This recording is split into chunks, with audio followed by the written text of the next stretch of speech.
Executive Office of the President of the United States by Russ Vought. In its opening words, Article 2 of the U.S. Constitution makes it abundantly clear that the executive power shall be vested in a President of the United States of America. That enormous power is not vested in departments or agencies, in staff or administrative bodies, in non-governmental organizations, or other equities and interests close to the government. The President must set and enforce a plan for the executive branch. Sadly, however, a president today assumes office to find a sprawling federal bureaucracy that all too often is carrying out its own policy plans and preferences, or worse yet, the policy plans and preferences of a radical supposed woke faction of the country. The modern conservative president's task is to limit, control, and direct the executive branch on behalf of the American people.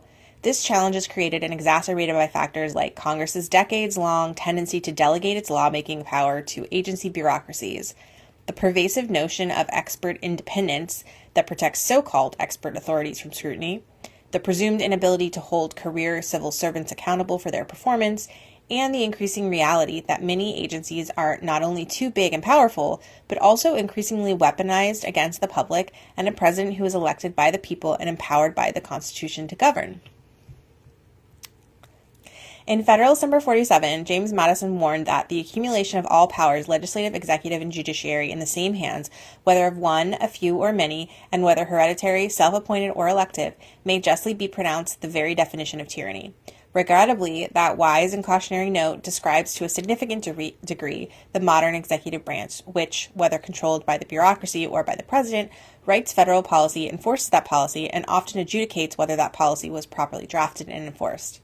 The overall situation is constitutionally dire, unsustainably expensive, and in urgent need of repair. Nothing less than the survival of self-governance in America is at stake.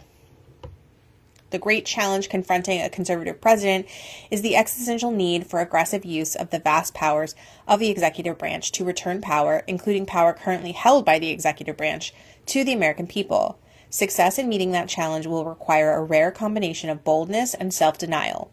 Boldness to bend or break the bureaucracy to the presidential will, and self-denial to use the bureaucratic machine to send power away from Washington and back to American families, faith communities, local governments, and states. Fortunately, a president who is willing to lead will find in the executive office of president the levers necessary to reverse this trend and impose a sound direction for the nation on the federal bureaucracy. The effectiveness of those EOP levers depends on the fundamental premise that it is the president's agenda that should matter to the departments and agencies that operate under his constitutional authority, and that, as a general matter, it is the president's chosen advisors who have the best sense of the president's aims and intentions, both with respect to the policies he intends to enact and with respect to the interests that must be secured to govern successfully on behalf of the American people. This chapter focuses on key features of and recommendations for several of the EOP's important components. U.S. Office of Management and Budget, OMB. OMB assists the president in the execution of his policy agenda across government by employing many statutory and executive procedural levers to bring the bureaucracy in line with all budgetary, regulatory, and management decisions. Properly understood, it is a president's air traffic control system with the ability to charge It is the president's air traffic control system with the ability and charge to ensure that all policy initiatives are flying in sync and with the authority to let planes take off and at times ground planes that are flying off course. OMB's key roles include developing and enforcing the president's budget and executing the appropriation laws that fund the government, managing agency and personnel performance, procurement policy, financial management, and information technology, developing the president's regulatory agenda, reviewing new regulatory actions, reviewing federal information collections, and setting and enforcing federal information policy, and coordinating and clearing agency communications with Congress, including testimonies and views on draft legislation. OMB cannot perform its role on behalf of the president effectively if it is not intimately involved in all aspects of the White House policy process and lacks knowledge of what the agencies are doing. Internally to the EOP, ensuring that the policy formulation procedures developed by the White House to serve the president include OMB is one of any OMB director's major responsibilities. a common meme of those who intend to evade OMB review to argue that where resources are not being discussed, OMB's participation is optional. This ignores both OMB's role in the downstream execution and the reality that it has only statutory tools in the White House that are powerful to override implementing agencies' bureaucracies. The director must view his job as the best, most comprehensive approximation of the president's mind as it pertains to the policy agenda, while always being ready with actual options to effect that agenda within existing legal authorities and resources. This role cannot be performed adequately if the director acts instead as the ambassador of the institutional interests of OMB and the wider bureaucracy to the White House. Once its reputation as the keeper of the commander's intent is established, then, and only then, does OMB have the ability to shape the most efficient way to pursue an objective. Externally, the director must ensure that OMB has sufficient visibility into the deep caverns of agency decision-making. One indispensable statutory tool to that end is to ensure that policy officials, the Program Association Directors, PADS, managing the vast resource management offices, RMOs, personally sign what are known as the apportionments. In 1870, Congress passed the Anti-Deficiency Act to prevent the common agency practice of spending down all appropriated funding, creating artificial funding shortfalls that Congress would have to fill. The law mandated that all funding be allotted or apportioned in installments.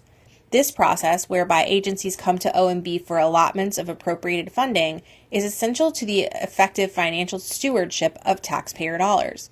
OMB can then direct on behalf of the President the amount, duration, and purpose of any apportioned funding to ensure against waste, fraud, and abuse, and ensure consistency with the President's agenda and applicable laws.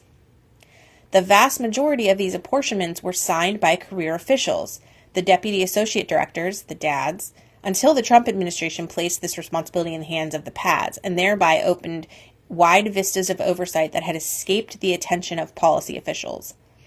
The Biden administration subsequently reversed the decision.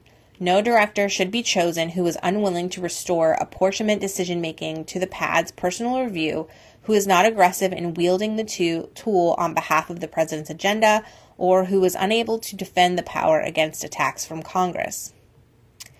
It should be noted that each of OMB's primary functions, along with other executive and statutory roles, is carried out with the help of many essential OMB support offices. The two most important offices for moving OMB at the will of the director are the Budget Review Division, BRD, and the Office of General Counsel, OGC. The director should have a direct and effective relationship with the head of the BRD, considered the top career official within OMB, and transmit most instructions through the office because the rest of the agency is institutionally inclined towards its direction and responds accordingly.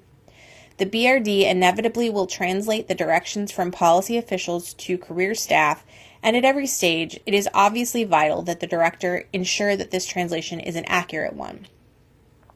In addition, many key considerations involved in enacting a president's agenda hinge on existing legal authorities.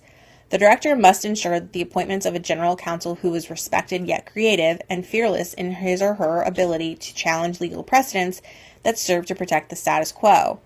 This is vital within OMB not only with respect to the adequate development of policy options for the president's review, but also with respect to agencies that attempt to protect their own institutional interests and foreclose certain avenues based on the mere assertion, and not proof, that the law disallows it, or that, conversely, attempt to disregard the clear statutory commands of Congress. In general, the director should empower a strong deputy director with authority over the Deputy for Management, the PADS, and the Office of Information and Regulatory Affairs, OIRA, to work diligently to break down barriers within OMB and not allow turf disputes or a lack of visibility to underline the agency's principal budget management and regulatory functions. OMB should work towards a one OMB position on behalf of the President and represent that view during various policymaking processes. So that's page 46 of the document, page 78 of the PDF at whole.